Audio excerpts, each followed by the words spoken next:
দক্ষিণ চব্বিশ পরগনার ডিস্ট্রিক্ট ম্যাজিস্ট্রেটের অনুরোধে লোকসভা নির্বাচনের জন্য নিয়োজিত বিপুল সংখ্যক ভোটকর্মীর যাতায়াতের সুবিধার্থে পূর্ব রেলের শিয়ালদা ডিভিশন 1 জুন এবং 2 জুনের মধ্যরাতে ডায়মন্ড হারবার, ক্যানিং এবং নামখানা থেকে শিয়ালদা সাউথের উদ্দেশ্যে কিছু স্পেশাল ইএমইউ ট্রেন চালানোর সিদ্ধান্ত নিয়েছে।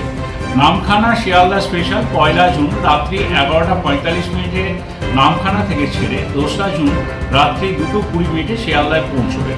ডায়মন্ড হারবার শিয়ালদা স্পেশাল সেটি 2 জুন রাত্রি 1টায় ডায়মন্ড হারবার থেকে ছেড়ে 2:27 শিয়ালদা স্টেশনে এসে পৌঁছবে। ক্যানিং এবং শিয়ালদার মাঝে যে লোকালটি ক্যানিং শিয়ালদা স্পেশাল সেটি 2 জুন রাত্রি 1টায় ক্যানিং থেকে ছেড়ে রাত্রি 2:05 শিয়ালদায় এসে পৌঁছবে। এই সব স্পেশাল ট্রেনগুলি সমস্ত স্টেশনে এবং হল স্টেশন, ফ্ল্যাগ স্টেশনে দাঁড়াতে আসবে, যাতে ভোট